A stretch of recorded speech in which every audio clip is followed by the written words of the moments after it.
gente bonita da segunda série do ensino médio.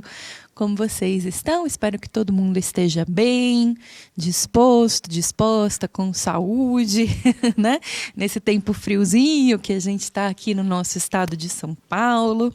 Sejam todas e todos muito bem-vindas e bem-vindos à nossa aula do componente Reflexões sobre o Poder, né? Do contrato social às redes. Eu sou a professora Maria Fernanda, este é o meu sinal. Eu sou uma mulher de pele branca, olhos castanhos, cabelos ruivos, 1,70 de altura e hoje, no frio, né, que a gente está aqui em São Paulo, eu estou vestindo uma blusa preta e um agasalho de lã de cor branca.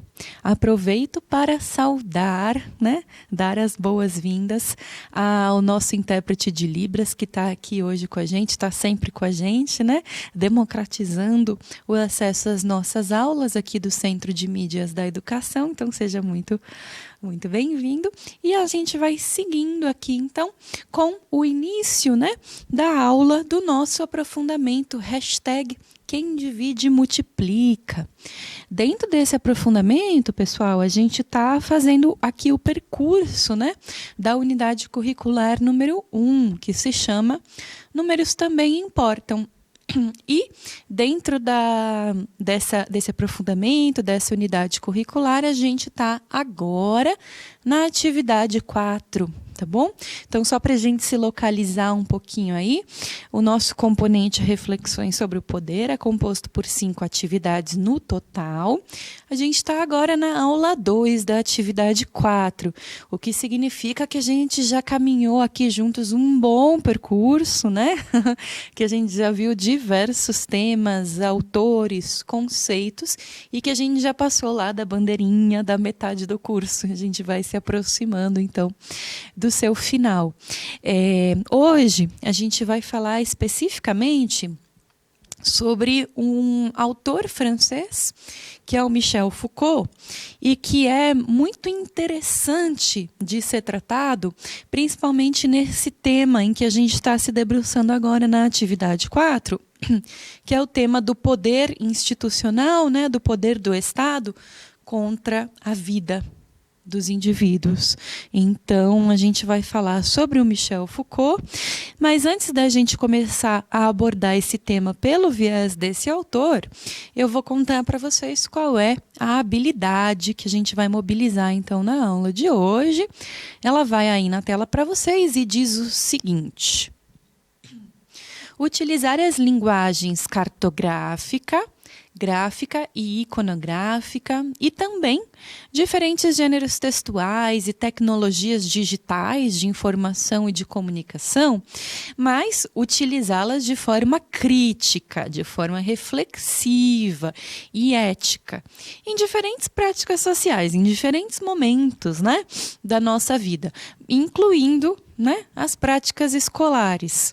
Então, a gente utiliza essas diferentes linguagens, essas diferentes tecnologias de comunicação nas práticas escolares. Para quê, pessoal? Para a gente se comunicar, para a gente acessar e difundir informações, para produzir conhecimentos, para resolver problemas e para exercer protagonismo e autoria na nossa vida pessoal e coletiva.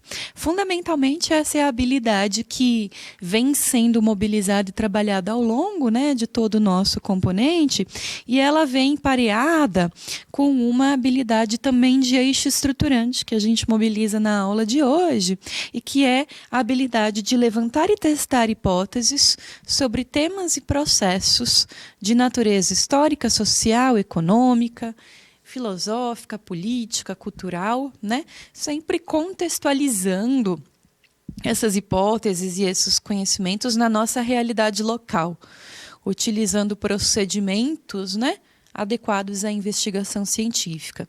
A gente não pode esquecer que o nosso componente tem como um dos eixos estruturantes da Base Nacional Comum Curricular o eixo da investigação científica. Então, todas as aulas, né, todos os encontros que a gente vai fazendo aqui e que vocês também vão fazendo, né, ao lado da professora, do professor de sala de aula de vocês, é norteado, né, por procedimentos científicos.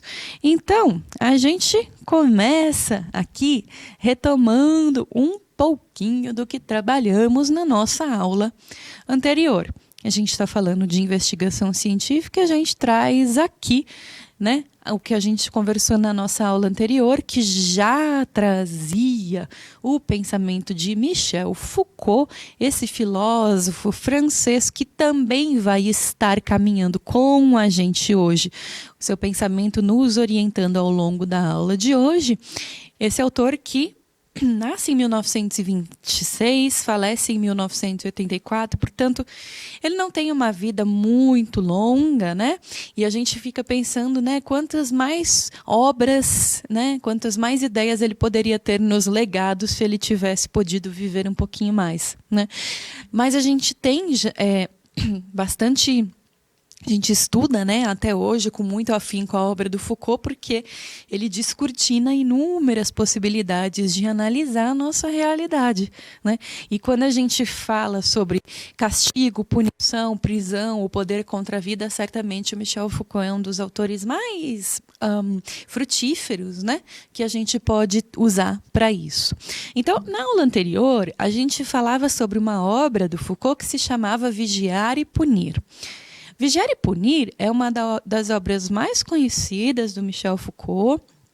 E como a gente tinha visto, né, na nossa outra aula, é uma obra que se debruça, que tenta um pouco recontar, né, fazer uma genealogia, digamos assim, né, das formas de punição, né, utilizadas pelo poder institucionalizado, pelo Estado, contra a população.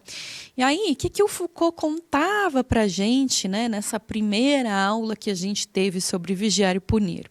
Ele diz o seguinte: lá na época dos despotismos, das grandes monarquias, né, o que se utilizava, né, o poder do rei que se abatia contra a população, contra os súditos, se dava na forma de suplício.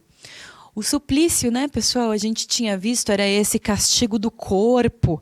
A gente chegou, inclusive, a ver um caso que Foucault conta, né, no livro dele, um caso de suplício, né, contra um súdito que havia cometido um crime, né? Então é esse castigo do corpo, em que o corpo sofre muito, né? É quase como se o corpo fosse responsável por fazer a expiação do crime cometido por aquele indivíduo, né? Mas aí a sacada do Foucault é a seguinte: tem um determinado momento na história em que a punição pela forma de suplícios começa a decair, né? Começa a ser cada vez menos e menos utilizada, até chegar num determinado ponto que ela não é mais utilizada e ela é quase que integralmente substituída, né, pela prisão. Pela prisão e outros castigos que vêm dentro da prisão, por exemplo, lá no século XVIII, né? Os trabalhos forçados, né? A reclusão, a proibição do ir e vir, enfim.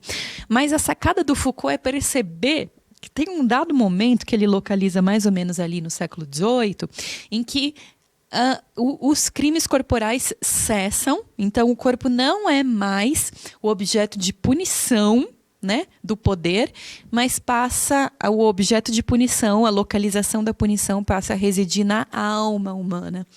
Então, o condenado, a partir do século XVIII, ele não mais vai receber chibatadas, ele não mais vai ser supliciado, ele não mais vai ser torturado, não mais vai ser morto. Ele vai ser processado, ele vai ser levado a réu popular, ele vai ser detido, preso, seu corpo forçado a trabalhos, né? E tudo isso é uma certa economia, está dentro de uma certa economia da punição, uma certa economia do poder, diz o Foucault, que tenta deslocar deslocar, pessoal, o objeto do castigo do corpo para a alma. E a gente vai tratar exatamente desse processo de deslocamento na aula de hoje. É importante que a gente já tenha em mente que nesse processo de deslocamento cria-se, né, todo um aparato institucional, né, com diversas instâncias anexas que não existiam antes, né? Então, se antes o poder do rei sobre a população, sobre os súditos, se dava de forma violenta, brutal, com torturas, com suplício, né, sobre o corpo do condenado, agora, com o nascimento da prisão, a gente vai ter toda a criação de um monte de instâncias que não existiam antes. Então, a gente vai ter a própria prisão, as cortes, né, de julgamento, os tribunais, outros profissionais que vão surgir, né, os advogados que vão surgir para trabalhar nas prisões, etc. Vejam como vai aparecendo um monte de outros cargos, elementos e instâncias que lá naquela antiga economia da punição não existia. Então, a gente já começa tendo isso em mente, né? Para relembrar aqui, a gente vai trazer uma citação do Foucault em Vigiar e Punir, né? Para relembrar um pouquinho desse processo, né? Como que funcionava esse suplício, essa punição durante o antigo regime. Então, cito aqui o autor, tá aí na tela também, e ele descreveu o seguinte: mas nessa cena de terror, a gente está falando aqui a cena dos suplícios, né, que aconteciam, né, no período dos grandes reinos, as grandes monarquias, né, mas nessa cena de terror, o papel do povo é ambíguo. Ele é chamado como espectador, é convocado para assistir às exposições, as confissões públicas, os pelourinhos, as forcas e os cadafalsos. São erguidos nas praças públicas ou à beira dos caminhos. O cadafalso, pessoal, para quem não conhece essa palavra, é essa estrutura que normalmente era construída de madeira, né, e que se utilizava para condenar, né, executar a pena de um indivíduo quando ele era condenado a enforcamento. Era o cadafalso, né? Aí a gente segue com Foucault. Os cadáveres dos supliciados muitas vezes são colocados em evidência perto do local de seus crimes. Aí a gente pode lembrar no Brasil também, né, pessoal, no nosso período de monarquia também se utilizava muito esse procedimento. A gente pode lembrar, por exemplo, da exposição do corpo de Tiradentes, né, em Minas Gerais, em Ouro Preto. A gente pode lembrar da exposição do corpo de Zumbi dos Palmares, né? Todos eles tiveram seus corpos supliciados, torturados e depois expostos para a população, né? Aí o Foucault segue. As pessoas não só têm que saber, mas elas têm que ver com seus próprios olhos. Então, essa economia dessa punição que se praticava antes, diz o Foucault, no período das grandes monarquias, incluindo aqui o Brasil, né, mas principalmente na Europa, era uma economia que, assim, não bastava as pessoas saberem que os indivíduos tinham sido punidos, né? As pessoas tinham que ver com seus próprios olhos. Era uma economia da punição e do terror, tá certo? Era para que as pessoas ficassem quase como se os olhos fossem uma câmera fotográfica e tirassem uma foto daquela cena para que eles não se sentissem também tentados a repetir as mesmas coisas. Por quê? Porque é necessário que as pessoas tenham medo, mas também porque elas têm que ser testemunhas e garantias da punição. E porque até certo ponto a população era convidada a tomar parte nessa punição. Tudo isso acontecia, pessoal, até metade do século XVIII. A gente viu na nossa aula passada, né? A partir da metade do século XVIII, o que é a novidade? O que o Foucault aponta para a gente como novidade? Começam a aparecer protestos contra esses suplícios, principalmente entre filósofos, entre magistrados, entre parlamentares e legisladores. Eles consideram que a prática do suplício é um troço absolutamente intolerável, não pode mais acontecer. Precisa-se passar a punir os condenados de uma outra forma. E aí a gente começa a pensar o seguinte, né? Que tipo de argumentos, né, essas pessoas, esses indivíduos, podiam mobilizar para defender que a justiça deixasse de praticar o suplício? O que vocês acham? Passa aqui pela minha cabeça, né, e o Foucault também aponta, por exemplo, o fato de que o suplício era um exercício de poder absolutamente tirânico, à medida em que o condenado não tinha a mais mínima chance, né, de se defender, seja do ponto de vista de dizer, olha, eu não cometi esse crime, até a possibilidade de se defender contra aquelas torturas físicas que estavam sendo cometidas contra ele. Portanto, esses magistrados, filósofos, parlamentares e legisladores levantavam como argumento para falar contra a punição supliciante o fato de que ela era absolutamente tirânica. Um outro argumento que eles levantavam era o seguinte: essas punições elas são excessivas. Aliás, muitos deles diziam, as punições, os suplícios que se praticam contra esses condenados, inclusive eram piores, mais sanguinolentas, mais horrorosas do que os próprios crimes que eles tinham cometido antes e que os tinham levado a essa posição de condenado. Então, os excessos eram também um argumento que eles mobilizavam. E, por fim, diziam o seguinte, né? Tem uma coisa que é o seguinte, a gente percebe, diziam aí esses indivíduos, né? A gente percebe que muitas vezes ocorre um certo prazer nessa punição, o que não pode ocorrer, porque o Estado, né, pessoal, a figura, né, do soberano, do poder, o autoritário, não deve sentir prazer na punição, não deve ser uma vingança. Na verdade, deve ser uma relação de justiça, né, em que se aplique a justiça para que a pessoa possa pagar pelos seus crimes, mas não de forma que os carrascos e o Estado sinta prazer nessa punição. Então, todos esses argumentos começaram a ser mobilizados com muita força por indivíduos, principalmente na Europa, para protestar contra a continuidade das penas supliciantes, né? O próprio poder do Estado também começou a perceber que era perigoso continuar com as penas de suplício. Por quê? Porque se eles continuassem, o que ia acontecer? O povo ia começar a considerar que a vingança sangrenta era a única opção possível.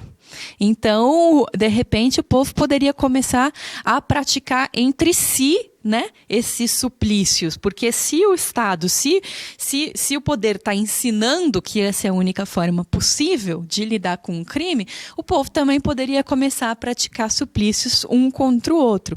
Além disso, né, o que começou a acontecer? Muitos dos supliciados começaram a ser vistos como mártires. Gente, isso não é estranho para a gente, né? O que aconteceu 1 século depois, 2 séculos depois que o Tiradentes foi supliciado, né, em Minas Gerais? Ele virou um mártir. Até hoje ele é considerado um mártir. Então, daquela primeira posição que ele ocupa de criminoso, condenado, supliciado, séculos depois ele inverte, ele passa a ser visto como um mártir. E transformar os condenados em mártires é um processo, um caminho aí feito pela população e que o poder instituído começou a achar muito perigoso. Porque, de repente, se você tem mártires, você tem ali um alimento para a população, né, desejar tornar-se mártir também. Qual é a palavra?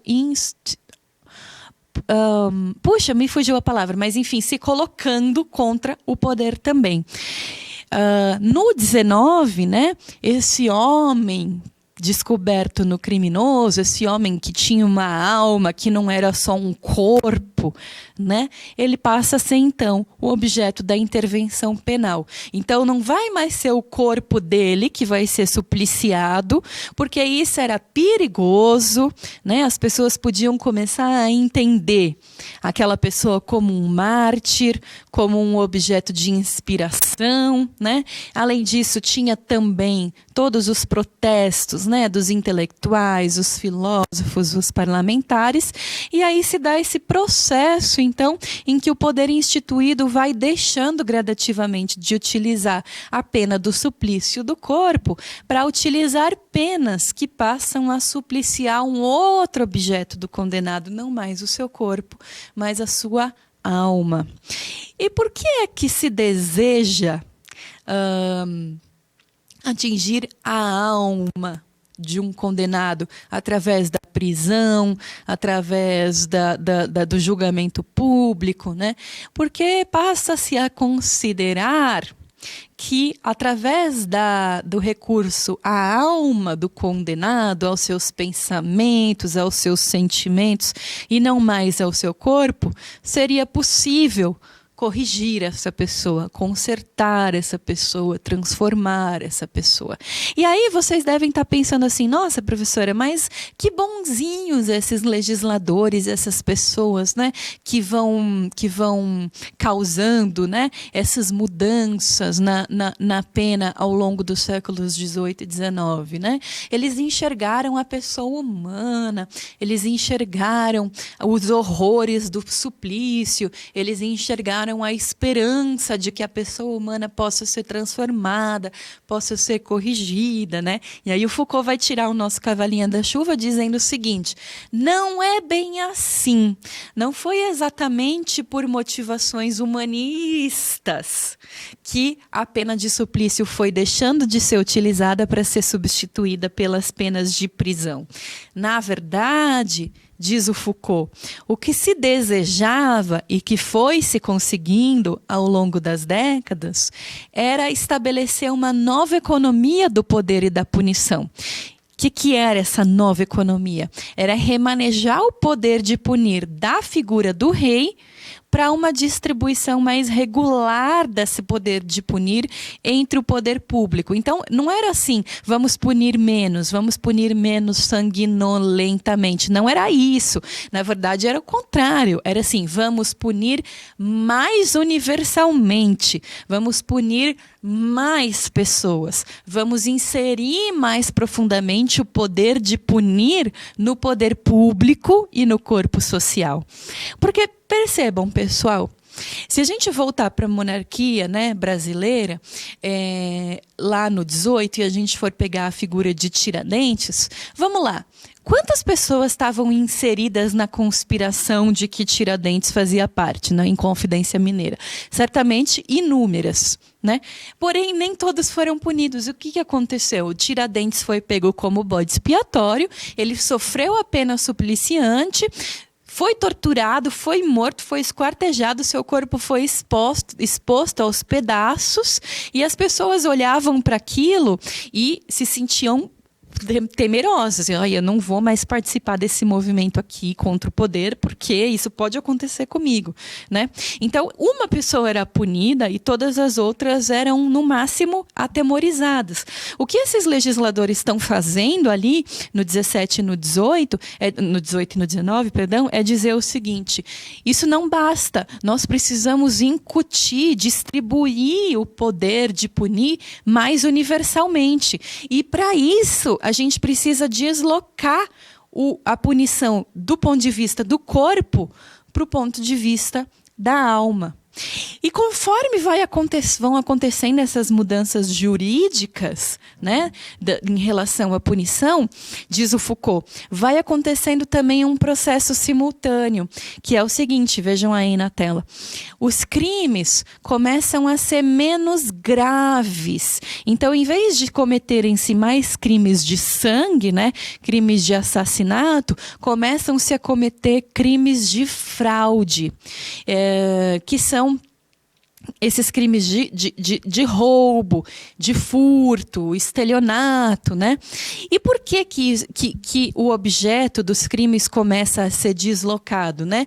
Menos crimes de sangue e mais crimes de fraude, num processo simultâneo, né? À diminuição do uso dos suplícios e aumento do uso da prisão. Porque esse é um momento histórico, pessoal, final do século XVIII, começo do XIX, em que há um grande desenvolvimento da produção industrial, há um aumento das riquezas, tem uma valorização maior das relações de propriedade.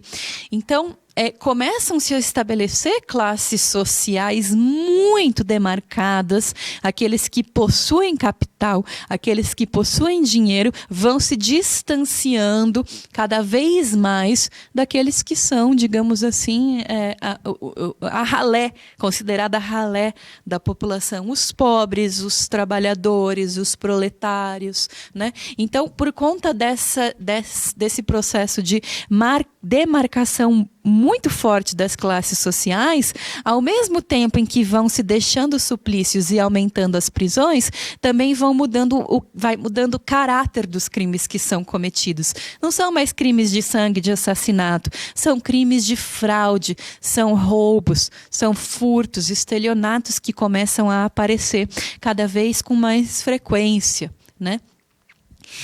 O desenvolvimento do capitalismo, né, que é o que a gente está falando aqui no fundo, vai reorganizando, portanto, a economia dessas ilegalidades, né? Então, as classes populares cometem os crimes de ilegalidade dos bens, como a gente já mencionou, roubos, furtos, estelionato. Já a burguesia fica reservada à classe de crimes de ilegalidades dos direitos. Então, se por um lado, pelas suas características materiais, a classe trabalhadora, pobre, comete crimes de bens, a classe burguesa comete crimes de direitos. Então, o que significa crimes de direitos? Eles vão cometer crimes que têm a ver, por exemplo, com não pagar impostos, não atender a determinadas leis trabalhistas, né? E aí o que acontece? Os crimes de direitos começam a ter penas mais atenuadas, porque, afinal de contas, estão sendo cometidos pela burguesia, diz o Foucault, nesse século XIX. Então, tribunais ordinários, né? Enquanto que os crimes de bens que são cometidos pelas classes populares passam a ser punidos muito mais duramente, né? São muito mais vigilados do que os crimes cometidos pela burguesia. Tudo isso, diz o Foucault, faz parte de um projeto histórico, né?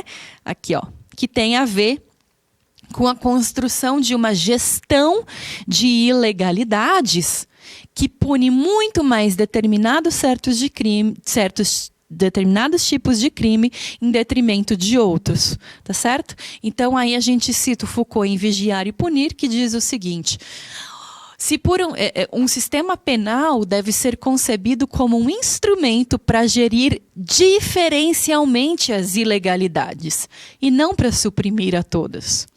Portanto, se por um lado essa nova legislação criminal, que não é mais supliciante, ela suavizava as penas para a burguesia, por outro, para a população pobre, ela passa a instalar uma rigorosa coerção, uma rigorosa vigilância, de uma tal forma que a pressão sobre as ilegalidades e os crimes populares se torna, a partir do século XIX, um imperativo.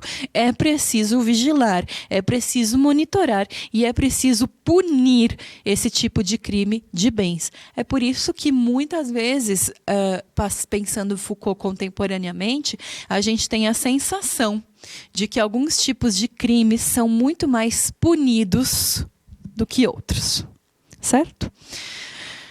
A gente vai, infelizmente, se encaminhando para o final da aula, passou super rápido, mas eu gostaria de deixar aqui algumas sugestões para quem se interessou especialmente por esse tema. Então, algumas leituras para vocês fazerem sobre o poder, a vigilância, a economia das ilegalidades em Foucault.